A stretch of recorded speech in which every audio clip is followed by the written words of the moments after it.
Queridos hermanos, la primera lectura nos cuenta la continuación de la historia después de que David venció al gigante Goliat. Fue un día de gran alegría para mucha gente, menos para Saúl. Cuando se presentan pecados en la Biblia, es una magnífica ocasión para que nosotros aprendamos lecciones y para que también examinemos nuestro propio corazón. Siempre debemos recordar que nosotros estamos hechos del mismo barro que todos los demás seres humanos y que las faltas en las que ellos cayeron no están lejos de nosotros. Por algo nos advierte el apóstol San Pablo en la carta a los Romanos: el que esté en pie, mire, no caiga. Así que todo pecado debemos sentirlo cercano y posible, pero por supuesto, todo auxilio de Dios debemos sentirlo más cercano y más posible. De esa manera, obraremos a la vez con prudencia, porque el mal está cerca, pero con confianza, porque el bien de Dios está todavía más cerca. Y estas dos cualidades, la prudencia y la confianza, nos ayudan a avanzar en el camino de la fe. Nos ayudan a vivir santamente nuestros días en esta tierra y sobre todo nos ayudan a prepararnos para estar en comunión eterna con Dios nuestro Padre, que tal es el propósito de la vida. Con esa perspectiva, miremos la lectura de hoy y tratemos de entender qué es lo que le sucede a Saúl. Miremos luego qué nos puede pasar a nosotros y sobre todo, preguntémonos cómo se pueden evitar esos males. La respuesta más sencilla a lo que le sucede a Saúl es la palabra envidia. En medio de su gozo, el pueblo canta. Y la lectura destaca que eran sobre todo las mujeres de Jerusalén, Jerusalén no, las mujeres del pueblo de Dios, de las ciudades de Israel. Aquellas mujeres cantaban y decían: Saúl mató a 1000, David a 10,000. Esto hacía que Saúl se sintiera disminuido. Siempre debemos recordar que Saúl estaba acostumbrado a ser el que sobresale, incluso físicamente, porque era muy alto. Él estaba acostumbrado a sobresalir, a ser el primero, a tener el poder, a dar las órdenes y a recibir los agradecimientos. Él era el primero.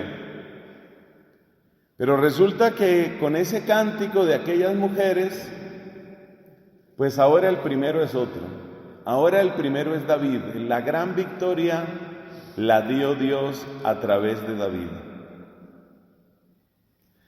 Observemos, aunque sea de paso, la imprudencia del cántico de aquellas mujeres.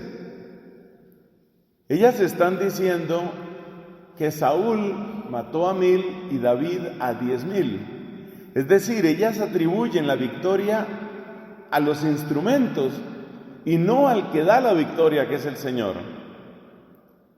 De ahí aprendemos la necesidad de que nuestro lenguaje siempre se sitúe apropiadamente para darle la gloria al que lo merece. Otra cosa hubiera sido, quizás menor tentación para la envidia de Saúl, si ellas hubieran dicho: Dios le ha dado la victoria a David. Pero al presentar como protagonista a David, pues más fácilmente se despertó la envidia en Saúl. Así que el problema es un problema de envidia.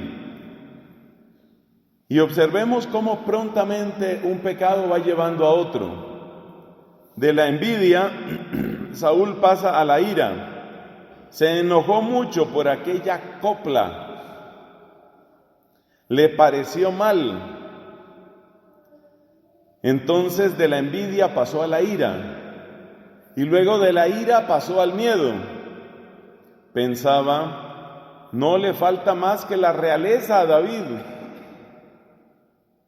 Y del miedo pasó al odio.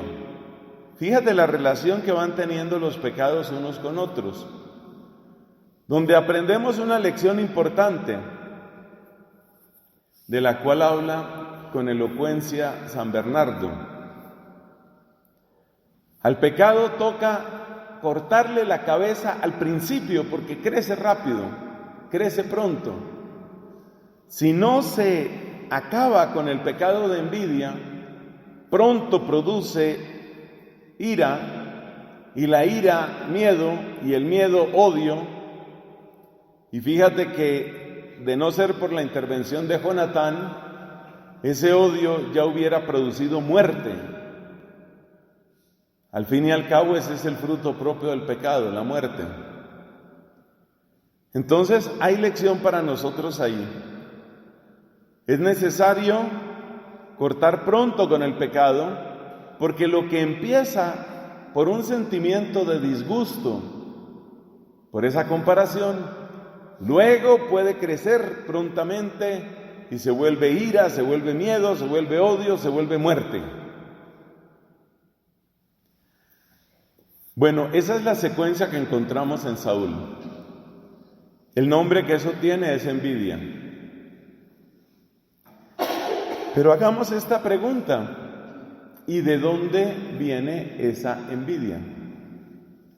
¿Cuál es la raíz de la que viene un fruto tan dañado? Podemos decir que esa raíz está en algo muy pequeño, pero muy importante.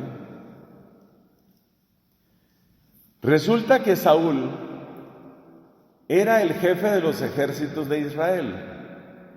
Ser rey en aquella época no era simplemente sentarse en un despacho y firmar unos decretos. Sabemos bien por la historia de Samuel que cuando la gente le pidió a Samuel un rey, dijeron: queremos un rey que salga con nosotros al combate. De modo que Saúl era también el gran jefe de los ejércitos. ¿Dónde está el problema?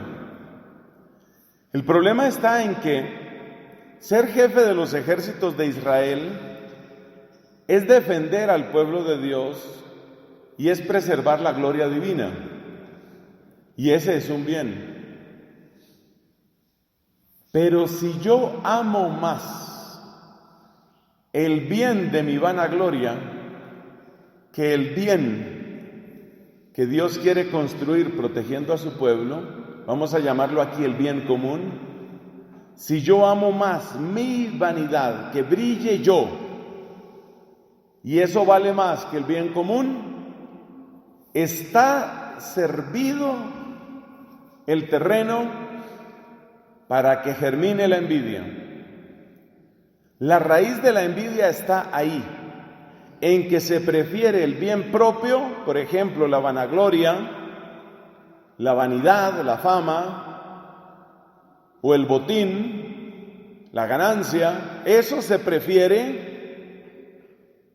a el bien común. Y de ahí aprendemos también cuál es el gran antídoto contra toda forma de envidia. La envidia nace de preferir mi bien por encima del bien común. Mi bien es que la gente me conozca, que la gente me agradezca, que yo brille, que mi idea quede, que lo que yo propuse salga, que la gente se dé cuenta que fui yo, que me agradezcan a mí. Todo eso gira en torno a una cosa que se llama ego. Todo eso gira en torno a mí. Y esa pequeña galaxia que gira en torno a mí lucha contra el verdadero centro, que tiene que ser el bien de todos, el bien común, porque en ese bien común es donde se realiza plenamente el plan de Dios. En efecto, Dios no me ama solamente a mí, pues claro que me ama, bendito su nombre. Dios me ama, pero no me ama solamente a mí, Dios ama a mis hermanos, Dios ama a mi comunidad, Dios ama a mi familia. Nosotros pertenecemos a distintos grupos humanos, Dios ama a la iglesia. Y como Dios ama no solamente a mí, sino a mi comunidad, mi familia, a la iglesia, entonces yo he de amar más el bien común que el bien propio. Y ahí es donde está la raíz de la envidia. La envidia tiene su terreno cuando yo empiezo a amar demasiado mi propio bien en cualquiera de sus expresiones. Ya se trate, repito, dinero, gratitud, reconocimiento, agradecimiento, aplauso, fama, vanagloria. Y eso fue lo que le sucedió a Saúl, según parece, que este hombre amaba tanto, estaba tan acostumbrado a recibir el agradecimiento, el aplauso. Seguramente en otras batallas estas mismas mujeres, estas mismas muchachas, con sus mismos panderos. Ahí está el problema de las panderetas, ojo con las panderetas. Entonces, estas mismas muchachas le aclamaban a Saúl y él estaba acostumbrado a eso, y de ahí va a salir otra lección para nosotros. Entonces, la raíz de la envidia, ¿dónde está? Está en que yo amo demasiado mi bien y me falta amar más el bien común. Fíjate que esta es una gran lección. Piensa, por ejemplo, en lo que sucede en un matrimonio. Para que el matrimonio funcione hay que amar el nosotros, hay que amar la comunidad, hay que amar el hogar, hay que buscar el bien de todos. Pero si el hombre se centra en él, por ejemplo, en que su voz se escuche, en que su idea quede, en que su autoridad se imponga, en que su placer sea lo único que vale, pues eso va mal, ese hogar va a ir mal. Es la búsqueda del bien común la que produce unidad y la que le da la gloria a Dios. Y ahí está el remedio necesario para evitar la envidia. Entonces, aprender a amar más el bien común. Lo importante es que se hagan las cosas, lo importante es que se haga el bien, que yo aparezca, que no aparezca, que sepan quién propuso, no propuso, que se me den o no se me den las gracias. Eso no es lo importante. A medida que uno va repitiendo esta clase de ideas, entonces se va dando cuenta que es mucho más seguro el camino del ocultamiento y el camino de la humildad, siempre que esa humildad se busque de un modo sincero y que uno no esté llevando cuentas, porque bien nos advierte San Pablo en 1 Corintios 13, la verdadera caridad no lleva cuentas.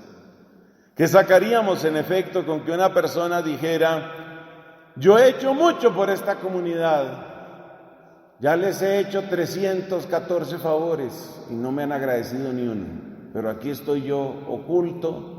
Sí, está oculto, pero amargado. Así no es. Se trata de la generosidad, de que voy a hacer las cosas y me voy a ocultar, pero realmente lo que quiero es que brille. ¿Que brille qué? Que brille mi amado.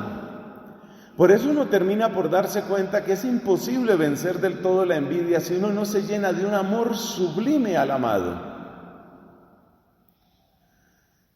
Y ese amor al amado es el que nos muestra alguien como Juan Bautista.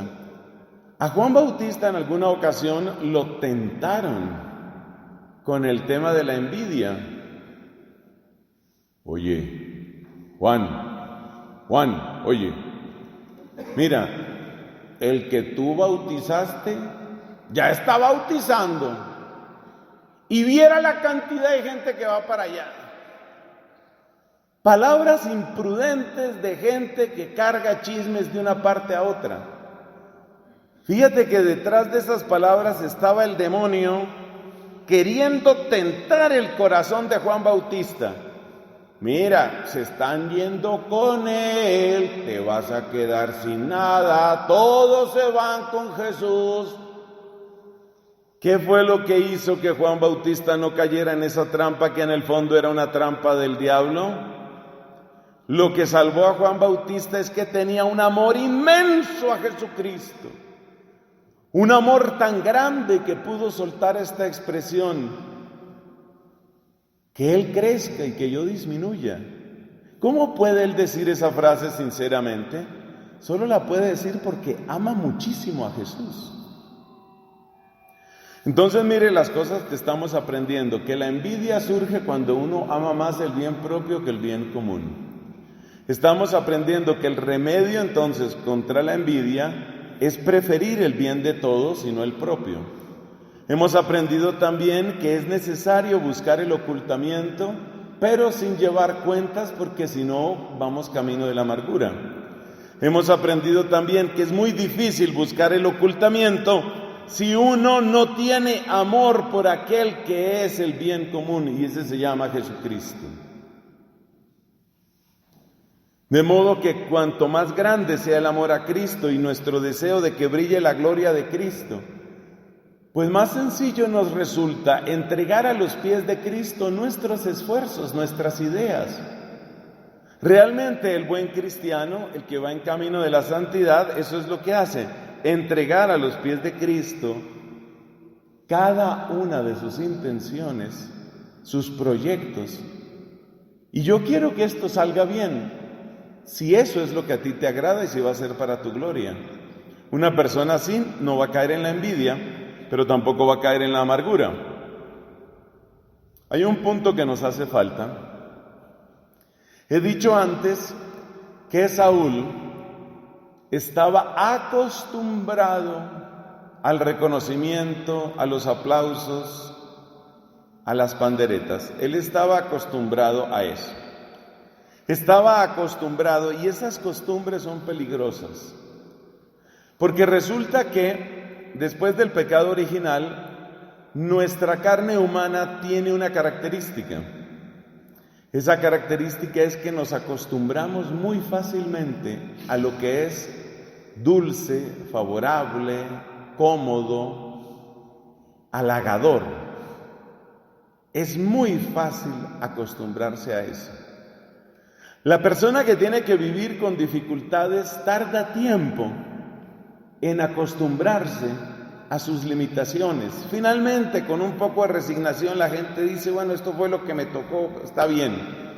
Pero eso uno tarda tiempo, eso se necesita entrenamiento y humildad para llevar una vida que tiene ciertas privaciones, ciertas dificultades. Tome usted a esa persona y llévela a un entorno cómodo, regalado, donde todo abunda y nada falta, y usted se da cuenta que en 2 días está perfectamente acostumbrado a su nuevo lugar, porque a las comodidades y a los placeres nos acostumbramos muy pronto. Dado que el ser humano tiene esta tendencia a acomodarse fácilmente a lo que es placentero, vemos el peligro en el que se encuentra nuestro corazón. Con 2 o 3 aplausos, con 2 o 3 agradecimientos que le digan a uno, ya uno se lo cree. Y ya uno va formando el hábito de que así es como la gente me trata y me debe tratar. Eso le pasó a Saúl. Acuérdate, él era el jefe de los ejércitos de Israel, por lo menos el jefe visible, porque debía estar claro, pero no lo estaba, que el verdadero jefe era Dios. Pero el jefe visible era Saúl. Entonces, como es tan fácil acostumbrarse a los halagos, los agradecimientos, los aplausos, y yo soy el importante, yo soy el que mando, entonces quiere decir que uno tiene que hacer algo para no acostumbrarse. Y es aquí donde la providencia nos recuerda a un hombre de mucha penitencia y mortificación, un santo de nuestra orden dominicana, el beato Enrique Seuze. Fue un hombre que tuvo muchas privaciones, que padeció varias enfermedades y que además se educó en la penitencia. Entonces aquí entiende uno por qué la penitencia es importante. La penitencia, la mortificación son importantes porque uno tiene que hacer algo para no acostumbrarse a lo favorable, a lo cómodo, a lo placentero, a lo halagador. Y cuanto mayor sea la responsabilidad, la visibilidad o el poder, entre comillas, que uno tiene, más necesario es practicar alguna forma de penitencia, mortificación. Porque si uno está recibiendo obediencia de sus súbditos, reconocimiento de la gente, halago de las personas, y encima de todo eso uno lleva una vida cómoda y regalada, como se dice en castellano tradicional, una vida muelle. Si uno está llevando esa clase de vida, pues ya tiene ese ego súper acariciado. Y cuando el ego está súper acariciado, es como los niños súper mimados. Usted tenga un niño súper mimado y trate de contradecirlo, verá el escándalo que realiza, se vuelve insoportable, indómito. ¿Por qué? Porque está mal acostumbrado. Entonces nosotros tenemos que practicar, nosotros todos, pero cuanto más visibles, más tenemos que hacerlo. Tenemos que practicar distintas formas de penitencia, distintas formas de mortificación, porque hay que realizar actos reales con los cuales uno contradiga de algún modo su búsqueda de placer, su búsqueda de comodidad, su búsqueda de reconocimiento. Es necesario realizar ese tipo de actos voluntarios, porque si no, de manera involuntaria, nuestra carne nos va arrastrando hacia el terreno del niño mimado. Y cuando nos volvemos niños mimados, niñas mimadas, entonces todo se vuelve difícil, si no imposible, porque entonces todos nos volvemos hipersensibles, todo nos duele, todo es difícil y empezamos a sufrir. Pero de nuevo, de la manera que San Pablo nos dijo que no se debía realizar, es decir, llevando cuentas. Y entonces uno sufre y sufre y sufre, y solo tiene un versículo favorito: cuánta guerra me han hecho desde mi juventud. Y ese es el único versículo en el que uno se concentra, y ese es el objeto de todas sus meditaciones. Conclusión: el gran problema de Saúl era la envidia. La envidia viene de que uno busca el bien propio por encima del bien común. La única solución es amar más ese bien común. Pero eso es muy abstracto. ¿Cómo puedo amar más el bien común? Cuando veo que es la gloria de mi amado, cuando veo que es la gloria de Cristo. Ahí puedo amar más el bien común. Entonces es preciso que crezca en mí, que el Espíritu Santo me conceda un amor encendido hacia Jesucristo para que yo busque en todo su gloria. Y mientras estoy buscando la gloria de Cristo y lo estoy amando con todo lo que hago, debo practicar penitencia, mortificación de distintas maneras, de acuerdo con mi estado de vida, circunstancias de salud. Debo practicar penitencia y mortificación. ¿Por qué? Porque es necesario que yo contradiga la tendencia que yo tengo, como todos los demás seres humanos, tendencia que me arrastra hacia la comodidad. Y yo no quiero ser un niño mimado, no quiero serlo, porque si no estaré en gravísimo peligro de ofender a Dios y de hacerle daño a mis hermanos. Entonces hay que preservar, hay que conservar, como Enrique Zeus, hay que conservar el camino de la penitencia y buscar, como él buscó, la divina sabiduría.